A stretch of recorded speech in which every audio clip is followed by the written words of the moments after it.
Alors Mathieu Ricard, pour commencer cette émission, si on devait tenter de définir ce qu'est le bonheur, qu'est-ce que l'on pourrait dire? Bien, en tout cas pour le bouddhisme, mais je pense aussi, si on y réfléchit pour tout être humain, le bonheur est une manière d'être. Souvent on peut s'imaginer que le bonheur serait une succession ininterrompue de sensations plaisantes. Ça ressemble plus à une recette pour l'épuisement qu'une manière d'atteindre un bonheur authentique. Parce que le plaisir est très vulnérable aux conditions extérieures, au temps, au changement. Par nature, il devient neutre et puis souvent parfois l'opposé du plaisir. Tandis qu'une manière d'être, le plus on en fait l'expérience, le plus elle s'approfondit, se stabilise. Et par manière d'être, j'entends un ensemble de qualités humaines. Au premier chef, l'amour altruiste, la compassion, la liberté intérieure, la force intérieure, qui ensemble constituent une manière d'être qui perdure au travers des différents états émotionnels et qui nous donne les ressources nécessaires pour faire face au haut et au bas de l'existence. Donc au lieu d'être vulnérable aux circonstances extérieures, elle nous permet de faire l'expérience de ces circonstances de manière différente. Alors Sasanté le Dalai Lama définit aussi le bonheur comme le but même de l'existence. Vous êtes d'accord avec cela? Je ne suis pas le seul. Aristote disait que le bonheur est le but de tous les buts, que toute autre chose était accomplie en vue du bonheur, mais que le bonheur ou la satisfaction profonde, le sentiment de plénitude, ce que les Grecs appelaient eudémonia, le sentiment d'accomplissement, c'était un but en soi. Mais il n'y a pas, le bonheur ce n'est pas une chose, et il n'y a certainement pas de centre du bonheur dans le cerveau. Par contre, on peut, lorsque des méditants expérimentés, qui ont fait entre 10 000 et 50 000 heures de méditation, s'engagent dans une méditation sur l'attention focalisée, sur la présence éveillée, la pleine conscience, ou sur l'amour altruiste, chaque type de méditation a une signature particulière dans le cerveau. C'est-à-dire qu'il y a des zones du cerveau, jamais une seule, mais tout un ensemble de réseaux de zones cérébrales qui sont activées de diverses façons. Et l'on a notamment remarqué que lorsque ces méditants s'engageaient dans une méditation sur la compassion et sur l'amour altruiste, ces zones correspondaient à d'autres qui étaient connues déjà pour être associées à des émotions très positives. C'est-à-dire une sensation de bien-être, d'ouverture à l'autre, de joie de vivre. Donc ça contribue forcément à cette manière d'être. Donc il n'y a pas de centre du bonheur, on ne mesure pas le bonheur en neurosciences, mais on peut comparer des états mentaux qui contribuent à cet épanouissement et d'autres, par exemple, qui vont au contraire favoriser la dépression, la rumination, le fait qu'on pense moi du matin au soir, et qu'on est déchiré par l'espoir et la crainte, et que donc on a surtout des affects négatifs déplaisants. C'est là où l'entraînement de l'esprit et la méditation entrent en ligne de compte. L'entraînement de l'esprit agit sur la neuroplasticité. Qu'est-ce que ça veut dire? Ça veut dire la faculté que le cerveau a de changer, et ce à tout âge, à la suite d'un entraînement ou d'être exposé à une nouvelle situation. Alors c'est souvent une situation extérieure, un gymnaste s'entraîne à faire des mouvements de gymnastique ou un pianiste à jouer du piano. Ici, avec la méditation, c'est un enrichissement intérieur et qui, répété régulièrement, transforme d'une part votre expérience personnelle, mais aussi structurellement et fonctionnellement votre cerveau.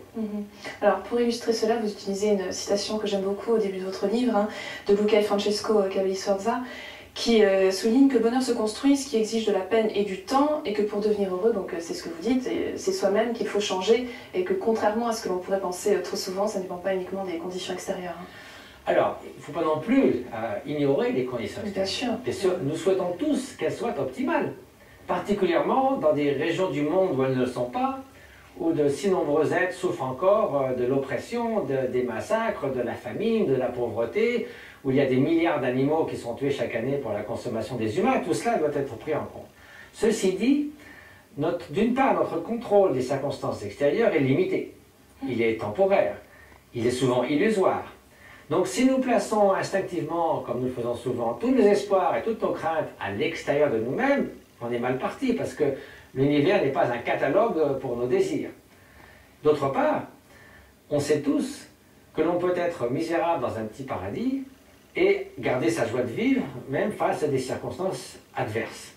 Donc, en fait, notre manière d'être peut éclipser ces circonstances extérieures, même si elles sont importantes.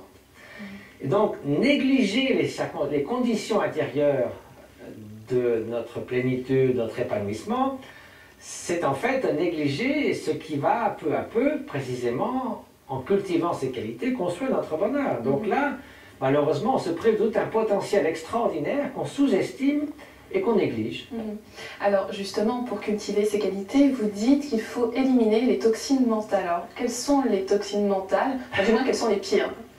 Alors, la deuxième étape, c'est de dire, bon, si nous voulons agir sur ces conditions intérieures, il faut déjà faire une sorte de distinction. Quelles vont être les conditions intérieures qui vont miner notre bonheur et quelles celles qui vont le favoriser ou le nourrir. Alors, il est clair que l'amour altruiste, une sorte de liberté intérieure, force d'âme, ça va contribuer à ce bien-être en tant que façon d'être. Et on sait aussi, je crois, sans ambiguïté, que la haine est incompatible avec se sentir bien plus profond de soi-même. Il en est de même de l'obsession, de l'arrogance, de l'ego, de la jalousie et de l'attachement forcené à soi-même, ce sentiment exacerbé de l'importance de soi, moi, du matin au soir. C'est une recette pour être misérable et rendre misérable ce qui vous entoure. Donc une fois qu'on a bien compris, ce n'est pas des jugements moraux, le bien à l'opposé du mal, simplement quelle est la conséquence de ces états mentaux en termes de bien-être et de mal-être. Une fois, c'est purement empirique, purement pragmatique, et on se dit alors, ce sont des toxines mentales, pourquoi? Parce qu'elles empoisonnent notre bonheur et souvent, en conséquence, empoisonnent le bonheur des autres parce que nous agissons de manière, disons, destructive et négative vis-à-vis des autres. Alors justement, vous dites que le bien le plus précieux selon vous dans cette quête du bonheur, c'est le temps. Pourquoi plus précisément? C'est un des biens précieux, mais parce que c'est Sénèque qui disait ça, ce n'est pas un penseur bouddhiste, mais il rejoint les penseurs bouddhistes en disant ce n'est pas que nous n'ayons pas beaucoup de temps, c'est que nous en gaspillons beaucoup. Et donc, dans le bouddhisme, le fait d'avoir constamment présent à l'esprit l'impermanence, mais aussi la mort, ce n'est pas pour se mortifier avec des pensées noires, c'est simplement pour donner toute sa valeur à chaque instant qui passe et de ne pas le dilapider. On donne cet exemple comme de la poudre d'or qui serait dans nos mains et qui coule entre nos doigts à peine de façon imperceptible, de qu'à un moment, pouf, il ne reste plus rien.